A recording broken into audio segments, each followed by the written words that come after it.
This episode of the Good Food CFO podcast is sponsored by Settle. You're listening to the Good Food CFO podcast. I am your host, Sarah Delevan, and with us, as always, is our producer, Chelsea Steer. Chels, what do you have for us today? Hey, Sarah, and hey, listeners. Listen, before I answer that question, Sarah, I want to remind everyone listening of our really big goal here on the podcast, which, if you remember, is to reach 1 million food founders. And there's one big free way that everyone listening can help us, whether you're in the car or working out, maybe you're working, listening while you're working. The one way you can help is to share this episode, leave us a rating, leave us a review, even subscribe on our YouTube channel. All of those things are going to help us increase our reach and get to those 1 million food founders. And Sarah, this particular episode feels like a really important episode to share with friends, even your non-founder friends out there, because you're speaking with Stacy Mitchell, who is from the Institute for Local Self-Reliance. And this conversation covers all the different ways that the food industry needs to change. Yeah, and I would say not just needs to change, but how that change can actually happen. For those who may not be familiar with Stacy Mitchell is a writer, she is a strategist, and she's a policy advocate. And her work focuses on dismantling concentrated corporate power and building thriving communities and a healthy democracy. She is the co-executive director of the Institute for Local Self-Reliance, which is an organization that for 5 decades now has challenged the wisdom of neoliberalism and championed local community-oriented models, which is one of the big reasons that I wanted to have Stacy on the podcast. She has played a leading role in today's growing anti-monopoly movement, and her insights about the importance of small, independent business have really shaped the thinking of a wide range of policymakers, scholars, and advocates. Not only that, she is the author of Big Box Swindle, The True Cost of Mega Retailers and the Fight for America's Independent Businesses. In 2016, she co-authored Amazon's Stranglehold. She's also written for the New York Times, The Atlantic, The Nation, The Washington Post, and many other outlets, which we'll be sharing some of those links, to those writings in our show notes. So please be sure to check that out. She has also done a TED Talk, which the title alone was so intriguing. I had to listen to it. I talk about it, during the episode. I don't want to spoil it here, but it really challenged my way of thinking too, which is something, Chelsea, that Yeah. I love and that you love as well. So just an amazing guest to have on the podcast and so much good stuff that we talked about. Yeah, I mean, not only did you guys talk about that particular TED Talk, but you also talked about some of the pieces that she's written, like the piece for The Atlantic, The Great Grocery Squeeze. Mm-hmm. There's another piece that you guys talk about, which really is about how one community is fighting back against CVS. And Yeah. I learned a lot in that part of the conversation. I really loved listening to Stacy talk about her take on big business, consolidation, and all of those things that we've been talking about here as well. Yeah.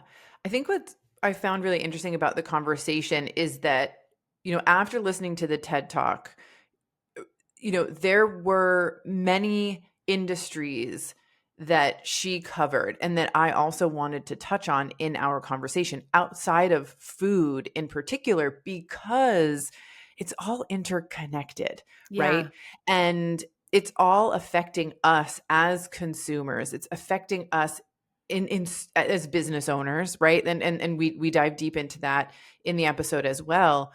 But there's so much, again, that we learned. We talked about how pharmacies work and how in North Dakota, they actually have a law where there are no corporate pharmacies allowed. So it's all independent pharmacies within the state of North Dakota, and what the positive effects of that are, which are counter to what, let's just say big corporations and even politicians will want to sell you. Yeah. on, right? This idea of bigger is better, bigger is more efficient, bigger is less expensive, bigger is, XYZ. And what Stacy and the Institute are finding in their research is that that's not the case, that bigger is not better. And she's bringing receipts. She's showing us exactly how, when it comes to farming, when it comes to banking, when it comes to pharmacies, when it comes to food businesses, why bigger is not necessarily better. But as you point out, Chelsea, it's not just about what is broken and what a better way could be, but also like how can we get there? How do we as Yeah. individuals, how do we as community members, how do we as founders actually create some change without it feeling so massively overwhelming, and also just answering the question like, do we actually have a say in this, and Yeah. and can we actually do something? I'll share that, during our last book club conversation, we were talking about barons, and many folks came to that conversation feeling defeated, feeling like, what can we do? Are we in a losing game? And thankfully, they left there feeling a bit more positive. But part of the reason for that was that I had already had this conversation with Stacy, Yeah. and I could bring some of her insights, some links and some information to them, from what I had learned. And so I do really think that it's inspiring and will shift a little bit of the way that we think about things. Even those of us who are already ingrained in this way of thinking and believing that Yeah. local is a good thing. Yeah, she had a lot to really add to the conversation that we've been having here, not just on the podcast, but in the community. And like you said, with founders, right, in the book club.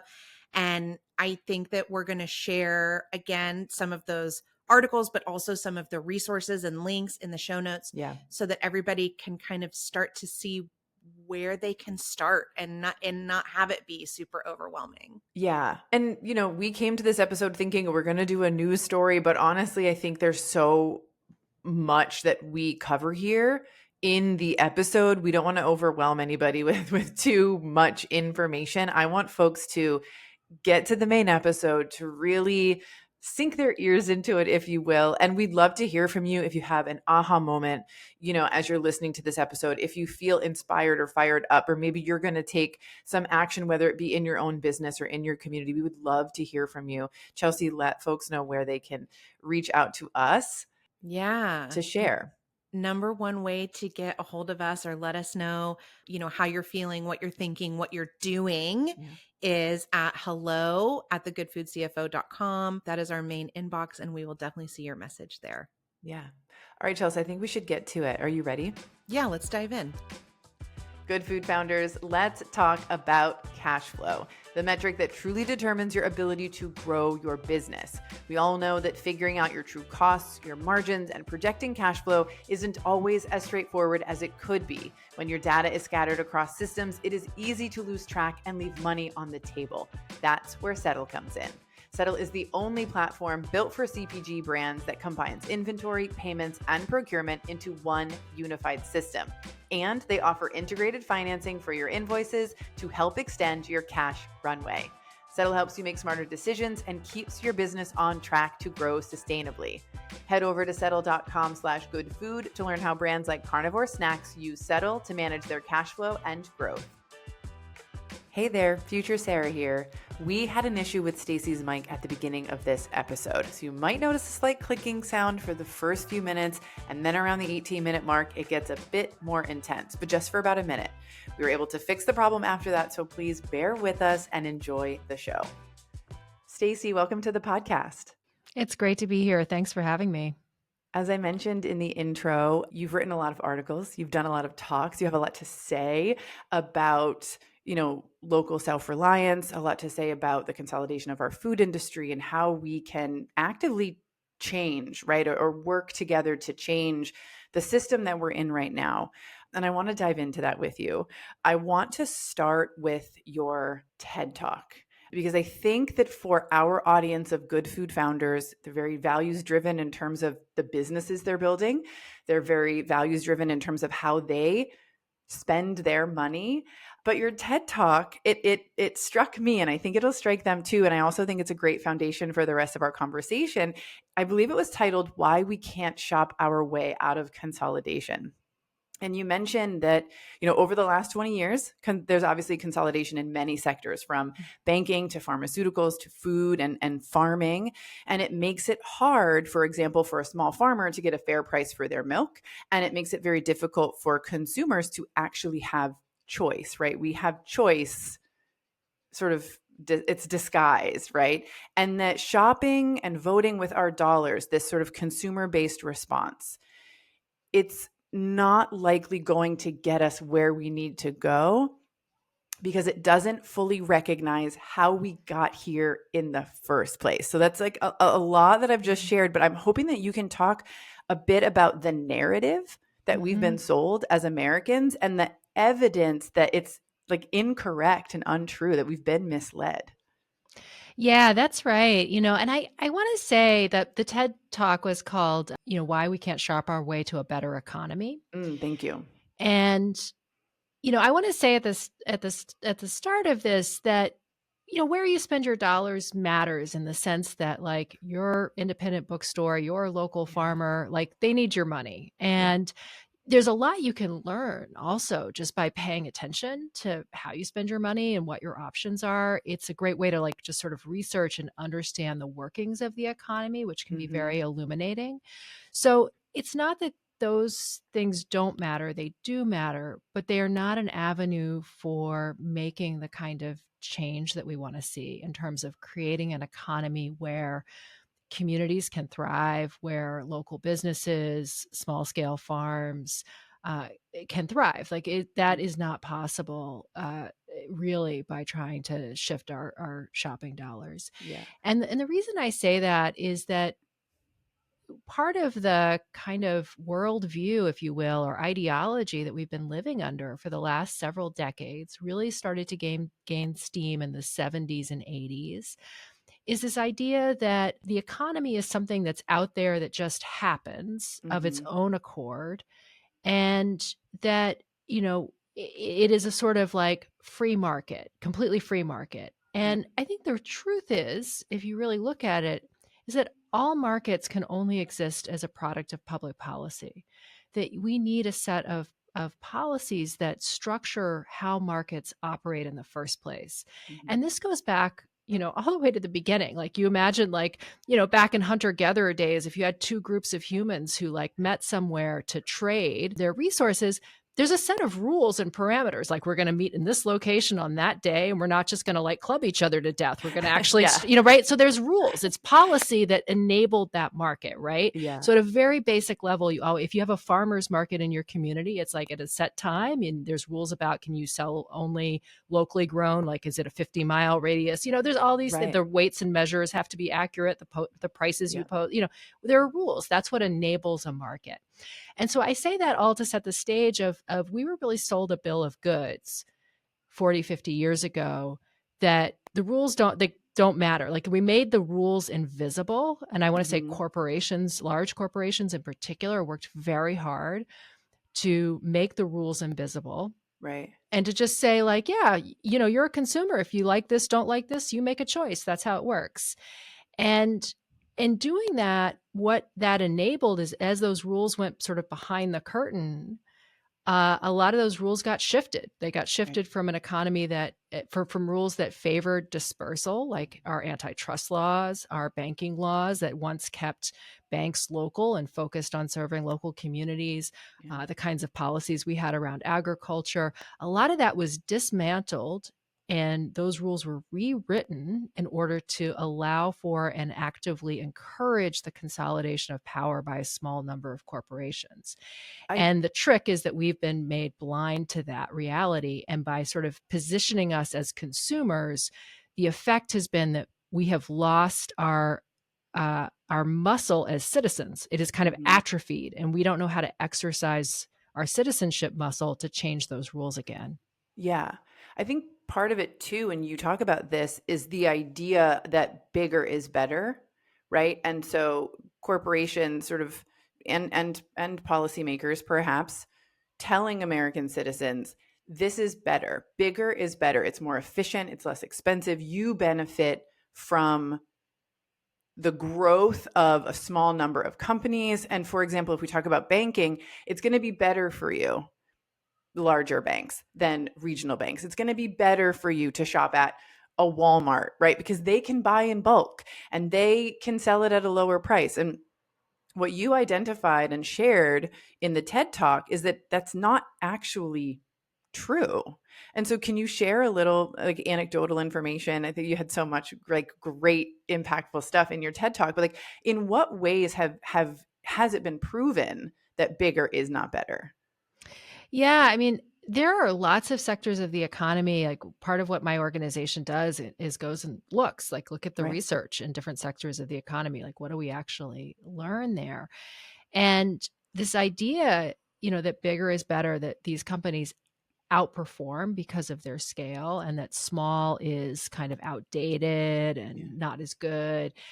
When you actually go really kick the tires on that, you discover in a lot of cases that's not true at all. In fact, it's the opposite. So, an example of that that I think is really powerful is pharmacies. We've lost a lot of independent pharmacies, like Yeah. lots and lots over the last couple of decades. And we have a small number of chains that now really dominate that space. And years ago, I ran across this a funny fact, which is that the state of North Dakota does not allow corporations to operate pharmacies. Right. That was a law they passed in the 1960s. And the thinking behind it is, well, these are healthcare providers, and the decisions that the business makes should be made by a licensed healthcare provider and not by Yeah. some distant corporation. And it's important that the decisions be made by a pharmacist. So all pharmacies in North Dakota have to be owned by a pharmacist. So they're all Right.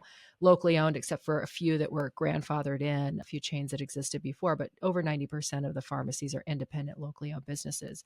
And I thought, well, that's a fascinating case study. Like, we would expect, based on this bigger that is better ideology, that North Dakota would pay higher prices, that they would have fewer pharmacies, that the service wouldn't be as good. And in fact, the opposite is true. North Dakota has the most pharmacies per capita of any state. If you are in a very small rural community in North Dakota, you're about twice as likely to have a pharmacy in Wow. your community as those same types of communities in South Dakota. And they also have among the lowest prescription drug prices of any state. And there's evidence that there's a lot more service, that pharmacists are spending more time. And this is true for independent pharmacies in general, they spend more time with their patients. They fulfill prescriptions faster. They are more likely to have your medication in stock. They do a lot more free screenings and like healthcare counseling. They are demonstrably better than the Yeah. chains at what they do. And this is kind of like then leads you to this other question, which is like, well, if these independent pharmacies are clearly outcompeting the chains Yeah. in North Dakota, why are they not outcompeting chains in New York or Kansas or any other state? Why are they losing ground? Yeah. And the answer, it turns out, is that a small number of what are known as pharmacy benefit managers, PBMs, is kind of a hidden actor in the healthcare system. There are three of them that dominate. What they do is they cover your prescription. They manage your prescription benefits. So your healthcare company hires a PBM. They decide what drugs are covered. They decide what the pharmacist that dispenses your prescription gets paid when they dispense that prescription. They set all those sorts of terms. When they were created many, many years ago, the idea was they would create sort of efficiencies and so on. But they have become these vertically integrated companies. So the largest PBM is CVS. Wow. CVS owns Aetna Health Insurance. They own the largest PBM, and they obviously own this big retail network of pharmacies. Talk about conflicts of Yeah. interest. So what have we seen? We've seen CVS steer people to its own pharmacies, use its power as a PBM, and systematically cut reimbursement rates to independent pharmacies who lose money and then close their doors. Like, there is no surprise about what's going on here. It's not that they can't compete. It's that the laws that we have to protect against this kind of market power abuse, our antitrust laws, have not Yeah. been enforced in many years. Yeah. And I know that's a long story, but it encapsulates something that we have seen in sector after sector. We see it with community banks. We see it with local grocery stores. We see it with independent bookstores. Lots of evidence that these businesses outcompete, and yet they are losing ground. And when you pull on that thread to figure out why, It's because a large company or a set of large companies have grabbed hold of the market and have muscled them out in ways that are illegal, and yet we are not enforcing our antitrust laws. Yeah. And a lot of that is happening obviously behind the curtain, right? Like you were talking about at the top of the episode. It's we're being shrouded from what is really going on. And so it's sort of like, how do you fight against something that you don't know exists? So information key, and as you said, the organization that you work for is dedicated to this. And so it's an amazing resource. We're going to link to a number of your articles, which I had the pleasure of reading. We want to share as many of those as possible, and also to the Institute of Local Self-Reliance as well, because it's a great resource for people and for business owners as well. The most recent article at the time of this recording that you wrote was, I believe, published in the Atlantic, and it relates to the demise, if you will, the cause of the demise of independent grocers. And I think that this is something extremely important to also talk about here because, again, our audience is good food founders, right? They are individuals who are creating food products that are with full transparency. What are the ingredients? How are we packaging this product? How are we paying our team members? Who are we supporting in the supply chain with fair wages, right? Voting with and building a business based on values and trying to do one of two things: either infiltrate the existing big grocery system to fight to get a better product on the shelf, or choosing to remain regional and build local economies and try to strengthen them and to be a part of that a thriving economy, one of many hopefully successful businesses in a certain region. But as you read through your latest article, right, you come to understand the policies that make it difficult for both of those things to happen. And I think it's really important to be transparent about that. So, where do we start? We've seen this enormous consolidation in the whole food sector over the last few decades. Supermarkets have merged. Walmart captures one out of every $4 that Americans spend on food. We've seen massive consolidation. Obviously, the big food companies, whether it's General Mills or PepsiCo, most of those brands in the supermarket are obviously owned by just a few giant companies. And that is a real shift. And, I think it's easy, if you've lived in this world, to imagine that that's sort of inevitable, that that's the way it's always been. But in fact, that's a significant change that started right around 1980. It happened because we really shifted how we approach our antitrust laws. We have these very strong antitrust laws in the US that were passed in the 19th century and early part of the 20th century. They're still all on the books, and they were designed really to disperse economic power. There was a belief that having lots of competition, having markets where the market share was distributed among lots of different companies was really important. It was important because it created opportunities for people to start businesses, to get fair wages. They would have competition for their employment. It would be good for consumers. It would be good for innovation.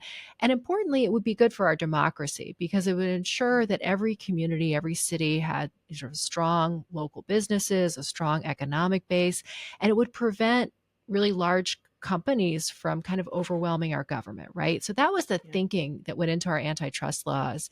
And those laws, particularly beginning in about the 1930s through really up until about the 1980s, were enforced with that mission.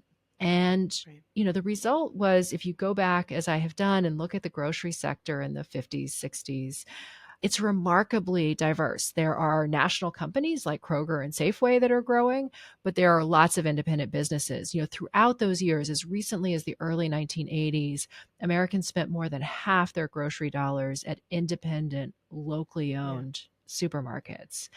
So there was this tremendous choice, and that applied to both sides of the market, right? So if you were a brand, if you were a company that had something to sell, you had lots of opportunities where you could get shelf space, and you could start with local grocers. You could grow to a small regional chain. You were not dependent on whether or not, say, a Walmart put you on their shelf. You could operate, and you could stay as a small company as well, because Yeah. you would have retailers that were sort of scaled to your size. And then what happened in 1980 is that we really stepped back from our antitrust laws. And the most important one from the standpoint of the grocery sector is this law called the Robinson-Patman Act. And this is what I wrote about in this piece in the Atlantic that got a lot of attention. The piece is called The Great Grocery Squeeze, and it's about this history and about this change and what it did. The Robinson-Patman Act was passed in the 1930s. It's sort of part of the New Deal. And what it says is that if you're a supplier, you have to make your products available to all of your retail customers at the same price and on the same terms. It doesn't say you can't offer a volume discount, but if you do offer a volume discount, like say selling by the truckload versus the case, Mm-hmm. that has to be based on actual cost savings. And you have to make that discount available, that volume discount available to all the retail customers. And so what this did is it created a level playing field. If you were a large retail chain, you couldn't go to a supplier, as we see a lot today, go to a supplier, your Walmart, and you say, hey, we're a quarter of your business. Yeah. You cannot afford to lose us. And we're going to tell you, and you're going to give us a cheaper price by a lot than you give all the other retailers that we're competing with. You're going to give us better terms. If there are shortages, as we saw during COVID, we're going to get the product first. You're going to fulfill 98% of our orders on time and in full. This was an actual policy that Walmart implemented. And if the grocery store down the street's got an empty shelf, too bad. Yeah. So when this law was suspended in 1980, it unleashed the ability of big retail chains to squeeze suppliers, to demand preferential treatment, and to really shift the playing field. And over time, as suppliers gave Walmart and Kroger these big discounts and this favorable treatment, it created what economists have found was a waterbed effect. So, cheaper prices for Walmart, those suppliers had to make up for it by charging independent grocers and small regional chains even higher prices. And so over time, the difference has gotten to be quite extreme. And of course, you're an independent grocery store, regional chain, you can't afford that. And one of the reasons that we've seen so many local grocery stores close, particularly in low-income communities, the reason that we have food deserts is because we stopped enforcing this law. We are really at a moment where there's growing attention to our antitrust laws and what it is that we lost when we stopped enforcing them. Yeah. We had a independent grocery owner in Philadelphia on the show several seasons ago, and I'm quoting him, and I hope I'm getting this right. He said something to the effect of, I can't buy some products for what Walmart sells them for. That's right. That's right. Right? So how do you compete?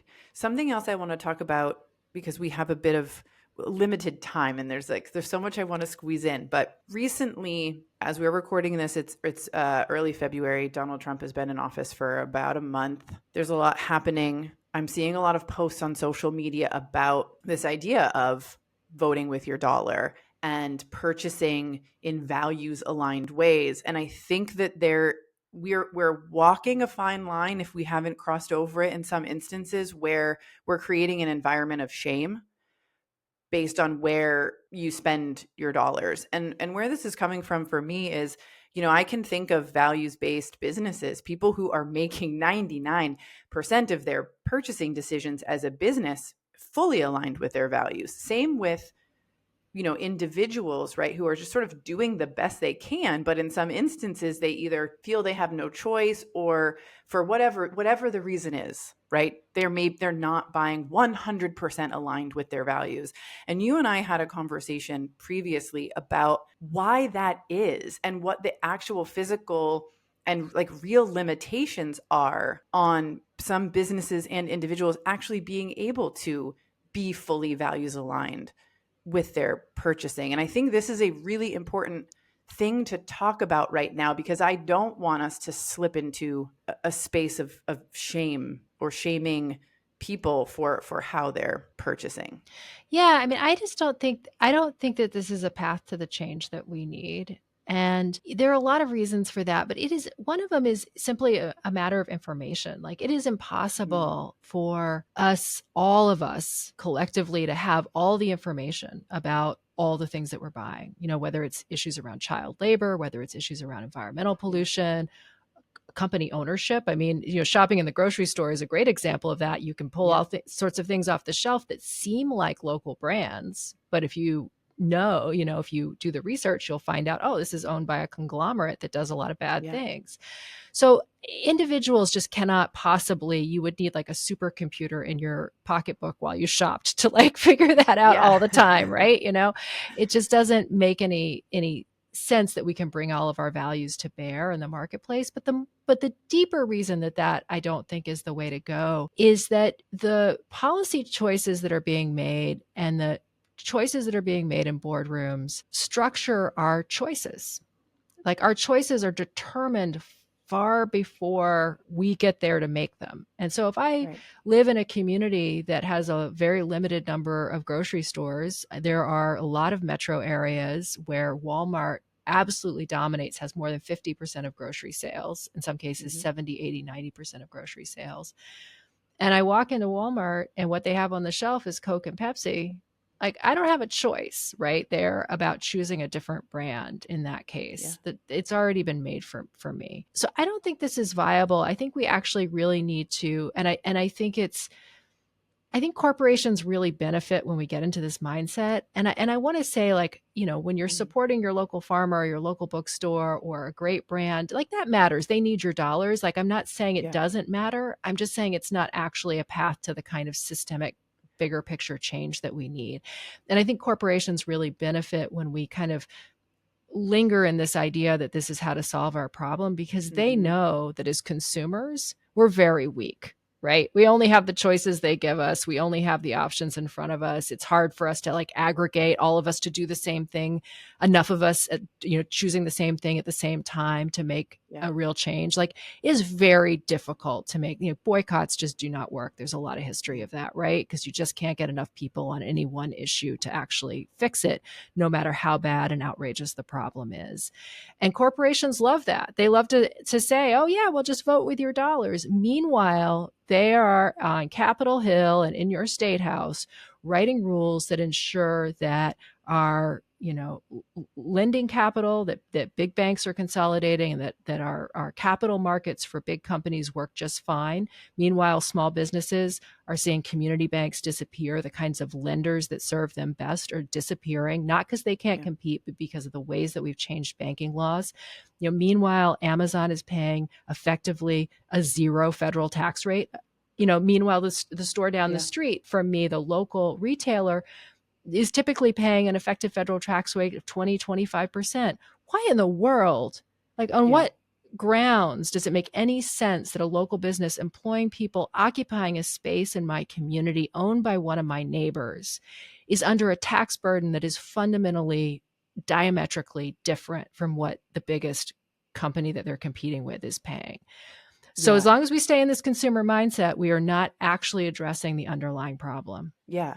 We had a book club recently. The selection was Barron's, and your name is, you've got a quote on the back of the book. And afterward, I got a couple of emails that said, after reading this book, I was actually quite down. And you and I had a conversation before the book club, and I took with me some of what we had talked about and some of what you're sharing here. And I talked about policy, and I talked about, yes, it feels difficult to have voting with our dollars be the only way, but there's power in knowing that that's not the only way, and that we can affect change on the local and state level. Because while there is the FTC, right? And they can bring federal cases, as they did with Kroger and Albertson, there's also state laws.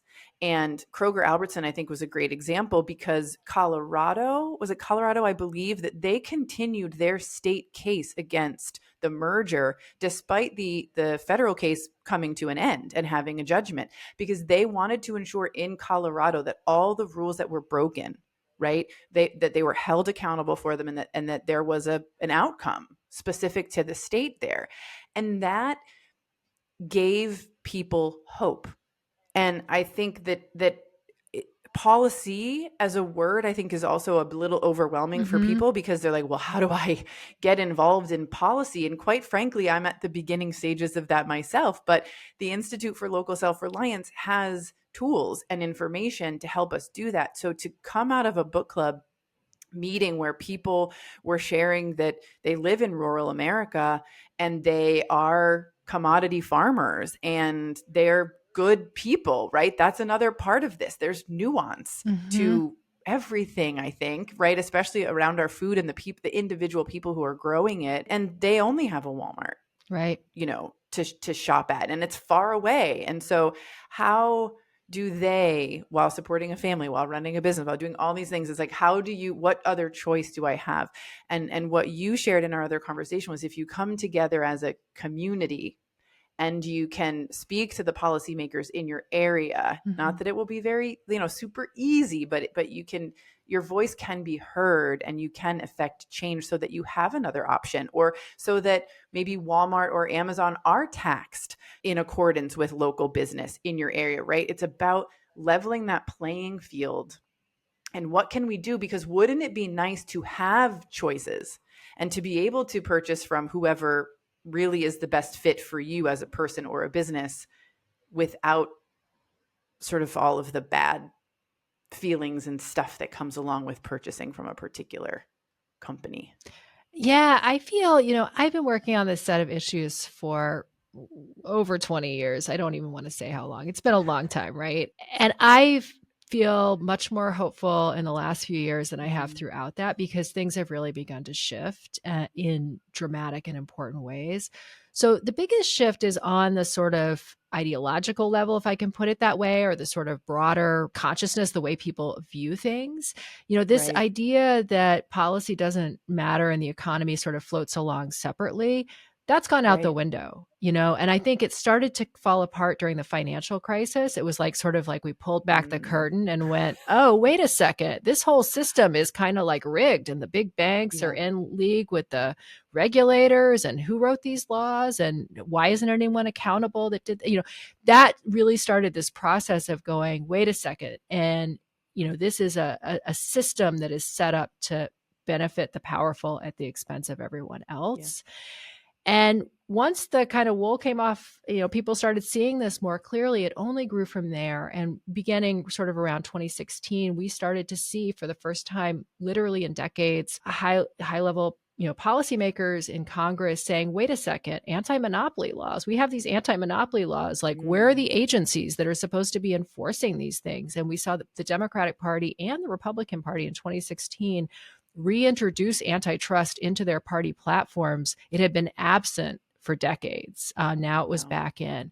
So there was this shift, and there's been a lot of academic research. There's been just policymakers, people working on these issues, food access issues have gone, wait a second, the laws, like we can't Yeah. just fix this as there are these laws. What should we, and so that's been a really important change. And when President Biden came in, he dusted off these laws. He took a really different approach than Obama had taken, than Bill Clinton had taken. Bill Clinton and Obama were very much aligned with this bigger is better ideology, that we Right. don't need to worry about small business. And in fact, we should allow and encourage consolidation. They believed that. They Yeah. thought it would be beneficial for people in different ways.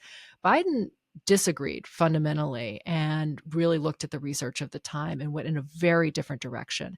And so we have seen leaders over the last few years at the FTC and the Department of Justice who have dusted off our anti-monopoly laws. We have seen some banking regulators that started to do that in the banking area.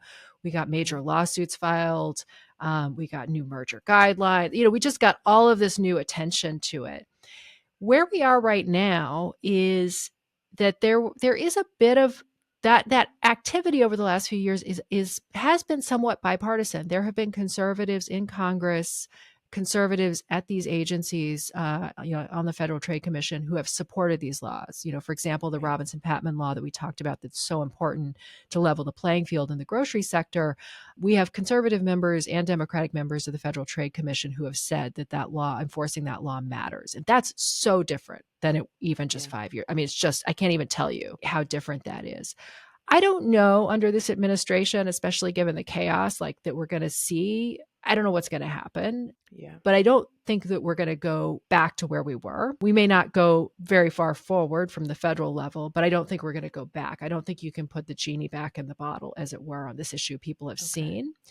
And then the other thing is what you alluded to, which is that states have been completely active in all of this. There's been a lot of focus on what the federal government has been doing, but meanwhile, state attorneys general have had this same epiphany and gone, wait a second, there is something, we have a deeply unequal economy and we have laws. Not only state attorneys general can enforce our federal antitrust laws, and they also have their own state antitrust laws that they can enforce.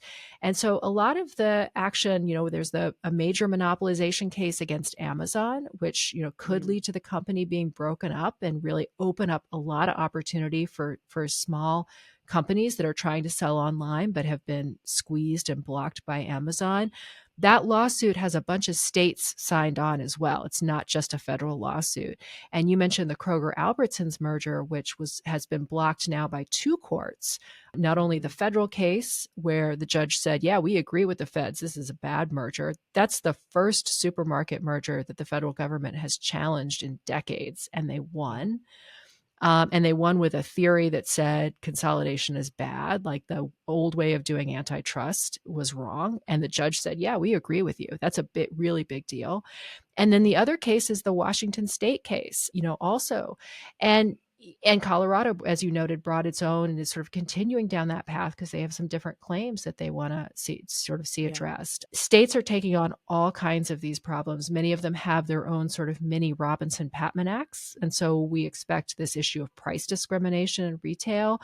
We're going to see states beginning to take that up. So I feel really encouraged. And just to bring it back to like, okay, what can you do?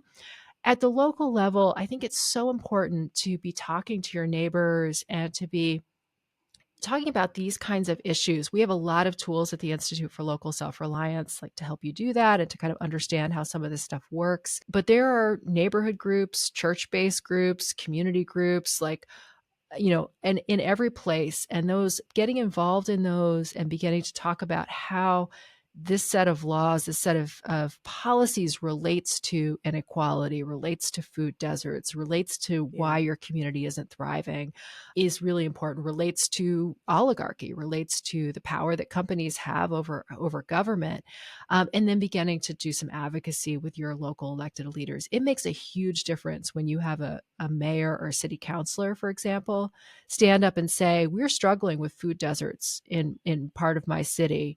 And in order to fix that, we need our antitrust laws enforced. I can't tell you the impact that has on AGs and even at the federal level. And it is within everybody's power to reach their mayor and get them to do that. Yeah, it's so helpful.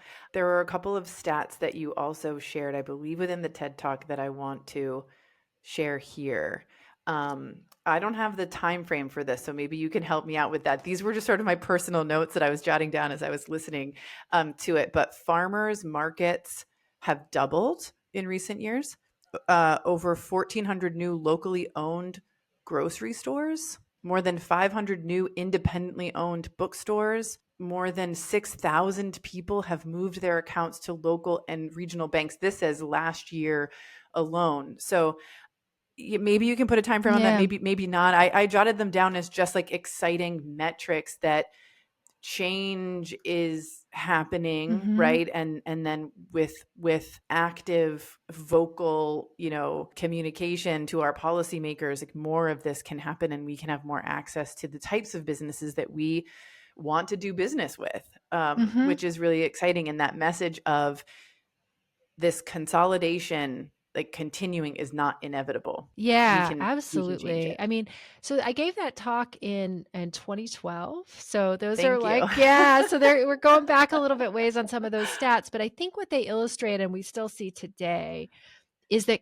there is at the local level this kind of like real desire that people have to have like a real local economy, to be able to go Yeah. places and go to businesses that are owned by your neighbors. And we have a real entrepreneurial spirit in this country. And I think some of the stats that I would give that would be more current is that during COVID, during the lockdowns, we saw this like dramatic increase in the formation of small businesses, like people who now had the time and, because of some of the federal financial help, had the sort of cushion, the safety net to go start a business that they'd always dreamed of. So we had this huge uptick in business formation.